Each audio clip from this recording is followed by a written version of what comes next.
Trump mengultimatum Iran dengan menyebut akan menyiapkan serangan yang lebih dahsyat dibanding Perang Dunia II, dan Iran langsung menghubunginya untuk membuat kesepakatan.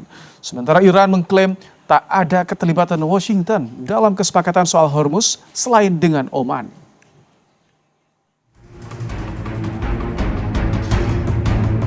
Presiden Amerika Serikat Donald Trump kembali melontarkan ancaman ke Iran.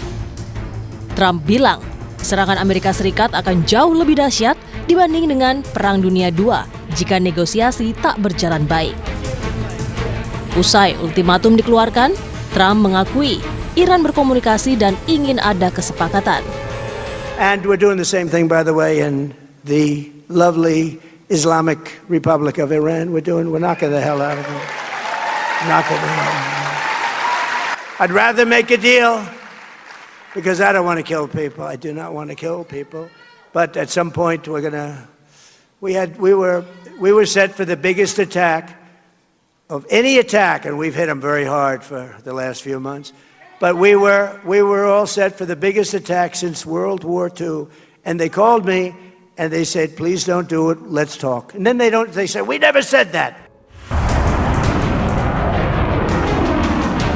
Sementara itu, Wakil Menteri Luar Negeri Iran, Qasim Garibabadi, memastikan Iran dan Oman hampir menyelesaikan kesepakatan soal pengaturan baru Selat Hormuz. Namun Iran menegaskan Washington tak terlibat negosiasi. Iran juga memastikan bukan berarti jalur pelayaran Hormuz akan dibuka kembali sepenuhnya. چیزی که واقعیت موضوع هست و ما در این چند روز گذشته هم این رو گفتیم و اون چی هست؟ اون این هستش که کاری که ما داریم با عمان انجام میدیم، ما هیچ گفتگو و مذاکره با آمریکا نداشتیم در این زمینه که تنگه هرمز باز بشود یا نشود. تصمیم مقامات عالی نظام برای فاز دوم چی باشد؟ چون ببینید اینها همه به هم پیوسته هسته که یک تعهدات یک جانبه که نیست که فقط جمهوری اسلامی ایران بره تنگه هرمز رو باز بکنه، اما ما در واقع شرایط پیرامون ما همون شرایط زمان جنگ باشه. خب این قطعا قابل پذیرش نیست برای ما. Konflik AS-Iran belum berujung. Alotnya negosiasi antar kedua negara untuk mencapai kesepakatan dibarengi aksi saling serang. Donald Trump ultimatum Iran dengan ancaman serangan yang disebut lebih dahsyat dibandingkan Perang Dunia II. Kita akan bahas bersama dengan praktisi hubungan internasional sekaligus pendiri Sinergi Policies, Dina Prapto Raharja. Selamat malam, Mbak Dina. Selamat malam, Mas Ibrahim. Jadi bagaimana Anda membaca pernyataan keras yang dilontarkan seorang Donald Trump? Apakah ini hanya bentuk tekanan psikologi atau memang betul-betul AS siap melancarkan serangan yang dahsyat untuk Iran?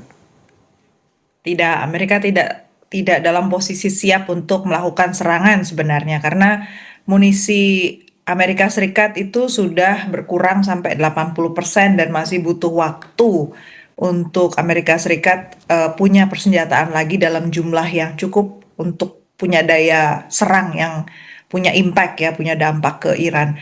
Jadi ini audiensnya bagi Trump tetap untuk dalam negeri. Jadi konteksnya itu kampanye sebenarnya.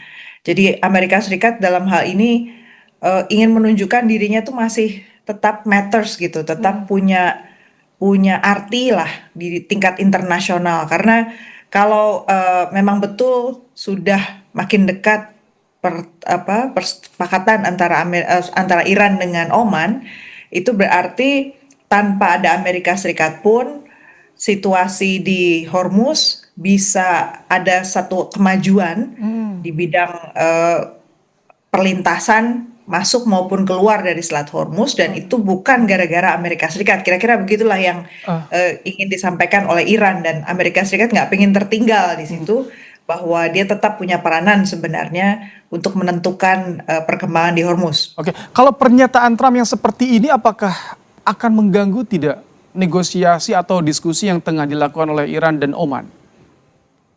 Sebenarnya nggak juga, karena Iran dan Oman sekarang dalam posisi punya kepentingan, mereka juga dianggap sebagai pemain yang serius di kawasannya. Dan kalau dilihat negara-negara di Teluk pada dasarnya tetap saja memang dalam posisi siaga. Jadi kalau Amerika Serikat di sini mengancam lebih dalam lagi Iran, konsekuensinya sebenarnya justru akan muncul tekanan dari negara-negara Teluk ke Amerika Serikat. Setidaknya kalau situasinya sudah lebih tenang, seperti beberapa hari ini tidak ada serangan kepada Iran, itu mereka negara-negara kawasan bisa mulai duduk dan bicara soal progres ke depan harus ke arah mana gitu. Memang situasinya belum stabil, tapi setidaknya dengan tanpa serangan terbuka, dialog itu lebih punya makna begitu. Mbak Dina, tapi mungkin tidak ketika kesepakatan antar negara Teluk dicapai tanpa melibatkan Amerika Serikat. Apakah ini tentu akan menjadi pukulan bagi Amerika Serikat? Betul sekali. Itu sebabnya tadi saya bilang Amerika Serikat dalam posisi yang sebenarnya tertekan ya di dalam negeri. Semakin hari semakin nampak justru tekad ya dari negara-negara kawasan bahwa situasi itu harus diupayakan jauh lebih stabil sekarang. Karena kalau bangkit eskalasi lagi, selain konteks ekonomi itu semakin menekan, kelompok-kelompok yang tidak berkepentingan untuk stabilitas seperti misalnya kelompok Houthi itu bisa malah makin punya angin gitu untuk bangkit. Jadi sebenarnya negara Teluk saya kira tetap saja mereka itu punya kepentingan untuk punya waktu ya menata ulang perekonomiannya. Kemudian kalaupun mereka mau punya jalur alternatif, mereka harus membangun jalur alternatif itu tidak dengan keterpaksaan dalam waktu sesingkat-singkatnya, karena kalau situasinya terpaksa dalam waktu singkat, biayanya terlalu besar juga untuk mereka secara perekonomian. Tapi Amerika Serikat akan diam saja atau tetap mereka akan terus menyampaikan narasi propaganda? Betul, Amerika Serikat dalam posisi akan mengganggu dan sepertinya para tokoh militer di Amerika Serikat pun mulai menunjukkan kalau kita bilang nggak kesal, tapi mungkin bahasanya heran gitu ya, mungkin keheranan terhadap aksi yang dilakukan Presiden Trump. Karena orang-orang yang sudah pernah turun di daerah Timur Tengah di Amerika Serikat, pihak Amerika Serikat maksud saya yang sudah pernah turun ke Timur Tengah, itu semua menggambarkan bahwa sebenarnya mustahil mengabaikan peranan penting dari negara-negara di Timur Tengah tanpa ada dialog sama sekali dengan pihak-pihak itu. Karena cara-cara militer itu sebenarnya dari dulu selalu menimbulkan situasi yang malah lebih panas gitu. Dan kalau dilihat dari konteks Hormuz sebelum ada perang ini, Hormuz itu nggak pernah tertutup gitu. Hormuz itu selalu terbuka dan Iran baru menetapkan akan mengatur Hormuz dan bahkan menetapkan fee ya harga untuk Hormuz ketika dia diserang oleh Amerika Serikat. Jadi pada satu titik itulah Iran kemudian menyadari bahwa yang punya daya ungkit, punya leverage gitu ya, daya tawar di kawasan itu sebenarnya ya pasti negara di kawasan itu. Jadi ada satu kebangkitan kesadaran yang menurut saya ke depannya itu nggak bisa ditarik mundur lagi.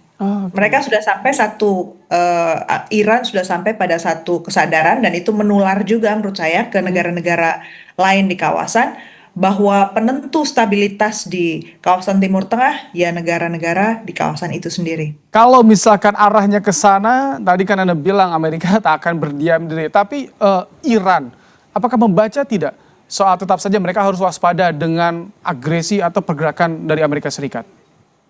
Iran tetap dalam posisi siaga. Tadi kita dengarkan statementnya bahwa kalaupun jadi ya kesepakatan untuk membagi fee hasil dari fee yang diterapkan di Selat Hormuz itu antara Iran dengan Oman, mereka bilang tetap harus waspada karena situasi belum aman. Blokade kapal, blokade Navy dari Amerika Serikat itu belum dicabut. Dan meskipun Amerika Serikat sudah lebih lemah ya kemampuannya untuk melakukan serangan yang lebih besar begitu, tapi tetap saja gangguan terhadap kapal komersil itu masih mungkin terjadi. Dan kampanye Amerika Serikat ini masih lama ya, sampai bulan November masih cukup panjang dan situasi ini tentu masih nggak stabil. Jadi artinya ini kesepakatan akan dicapai tidak dalam waktu dekat menurut Anda atau justru bisa sesegera mungkin? Menurut saya bisa segera mungkin. Justru untuk menunjukkan sepertinya dari pihak Iran itu bahwa negara-negara di kawasan bisa mengambil satu keputusan yang tidak perlu kehadiran Amerika Serikat pun mereka bisa maju ke titik yang lebih baik daripada kemarin. Itu hanya Iran, Oman, atau negara-negara sekitar seperti Arab Saudi, Bahrain, Kuwait, karena kan itu juga menjadi ikut terlibat dalam konflik kemarin.